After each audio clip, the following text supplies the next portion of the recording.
How to get pre-approved for a mortgage. All right, it's not as difficult as you might think. I'm going to walk through the details. So first and foremost, get your ducks in a row.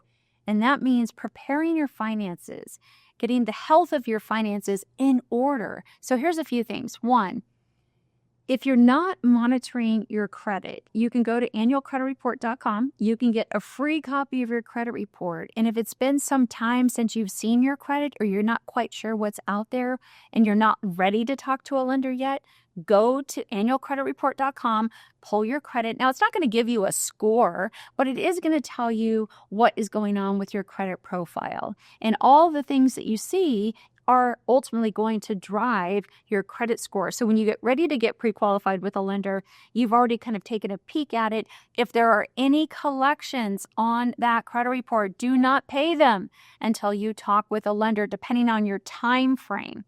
And I share this with you because a lot of people don't realize that in the current algorithm that drives mortgage-rated credit scores, if you are to pay a credit card off that's not medical related, and let's say that you had a collection for a credit card. So if you are to pay a collection that maybe was for a judgment or maybe it was for just a credit card that ended up charging off, and you decide that, hey, I want to buy a house. I'm going to get all my credit stuff in order. And you see that collection on your credit report and you go to pay it.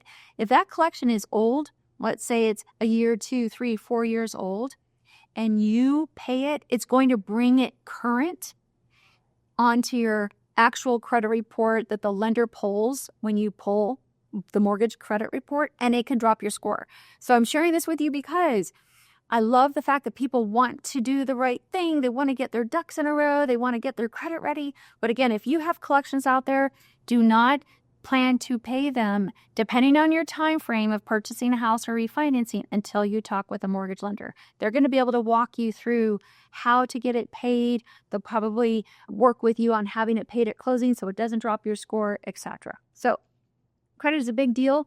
Think from a credit score standpoint, you're going to want to aim for a 620 credit score or higher. There are some programs that allow for lower than 620, but mainstream is kind of 620 and higher. Also, keep in mind that when you look at your credit report, let's say that you pull a credit report that has a score or that your credit card company gives you your credit score, that scoring model is completely different than when a mortgage lender, pulls your credit. Now, and you're like, why? Isn't there just one credit score? There's not. There's like 80 different algorithms that drive different credit scoring models. So mortgage lending credit score is going to be a certain model. And then our consumer scores that our credit card companies share with us, those are a different model. Now, do they vary widely? They can, but generally it's going to give you a general idea of what your score looks like. I think the biggest concern that people have is that these credit scoring models, they tend to show your credit score higher when compared to a mortgage rated credit score. So I'll talk to somebody like, oh yeah, my credit score is an 830. And then we go to pull their mortgage credit score and maybe it's a 727. So there is a discrepancy between credit scoring algorithms just based on the type of entity that's pulling and providing the credit score. Okay, reduce your debt to income ratio. This is really a big one, especially if you're thinking about buying a car. If you're thinking about buying a car and buying a house, stop and don't buy that car until you have gone through a pre-qualification with a mortgage lender. And here's why. That payment on the car that you're got your eye on, that payment could completely impact your debt to income ratio, and it could put you in a position where maybe you can't ultimately get pre-approved to purchase a home. So best thing is, if you're wanting to do both, first get the lens of what your pre-approval status is, and we're going to talk about the difference between pre-qualification and pre-approval here in a second, but you want to understand that for the home loan. And then you got to ask the lender, so if I need to buy a car, what is my payment threshold on the car? And that would give you that insight to go out and shop for the car if you need to do both of those things at the same time. Down payment. Now, depending on the home loan type, the down payment is going to vary. If you have served in the military, the National Guard, and the Reserves, you may have VA home loan benefits, which is a no down payment option. Outside of that, you can expect a 3% down minimum down payment for other mainstream financing, other than USDA, which is also a no down payment option. Each loan program, though, is going to have its own criteria. And I share this with you because a lot of people are like, oh, I don't have 20% to put down. I think that's probably one of the number one myths that I hear out there. You do not have to have 20% to put down to buy a house. That is just absolutely incorrect. There are so many different home loan programs out there that would allow for you to put less down. Now, the key is that if you do have 20% down and you're taking out a conventional home loan, you would not have to pay mortgage insurance. And that's really just a piece of it. But if you can get into a house today and you're buying in an area that is appreciating, meaning that the house is gaining in value over time, it may make sense to go ahead and pay mortgage insurance for a period of time until you get to the point, especially on a conventional loan, where you can refinance out of it or petition to have it removed. So that's how it works with regard to purchasing a home with less than 20% down. The other thing to keep in mind is there are so many down payment assistance programs across the country. There are state, there are federal, there's just a ton of them. So again, if you're thinking, oh my gosh, I don't have a down payment, but my credit's in check, my debt to income ratio looks good, everything else is aligned, but I just don't have a down payment, don't let that stop you. Be sure to schedule some time with my team or any lender to kind of walk through just what do the down payment programs look like that you might be eligible for. That absolutely could help speed up your time to become a homeowner. And then lastly, get your asset and income documentation together because the lender is going to need it. And by that, I mean your W-2s, your last year, most recent filed tax return, your driver's license, your pay stubs covering the most recent 30 days, and your asset statements. Now, one of the cool things about working with Cornerstone is that we have this really cool system that allows you to connect your bank accounts to our system. And we don't have access to your accounts, but it allows you to automatically connect them with a click of the button. And this works with the majority of banks across the country.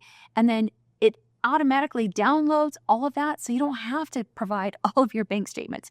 And I would say providing the asset documentation seems to be like the biggest struggle for people because a lender just can't take page one. If there's 10 pages to that bank statement, then lenders need all 10 pages. So again, when you're looking at lenders, look at a lender that might have this really cool feature and allows you to connect your asset accounts, and then those balances can just transfer over into our system and we're good to go without needing your actual bank statements. Okay, determine your budget. And there are so many mortgage calculators out there that will allow you to just kind of like play around. You know, there's one on my website, but honestly, anywhere on the internet, you can find a mortgage calculator.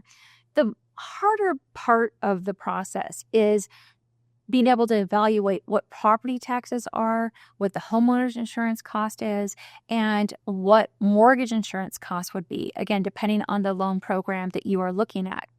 So to truly kind of get those numbers in order, I honestly believe, whether it's us or somebody else, talk to a mortgage lender. Go through the pre-qualification process, which really includes a high-level conversation.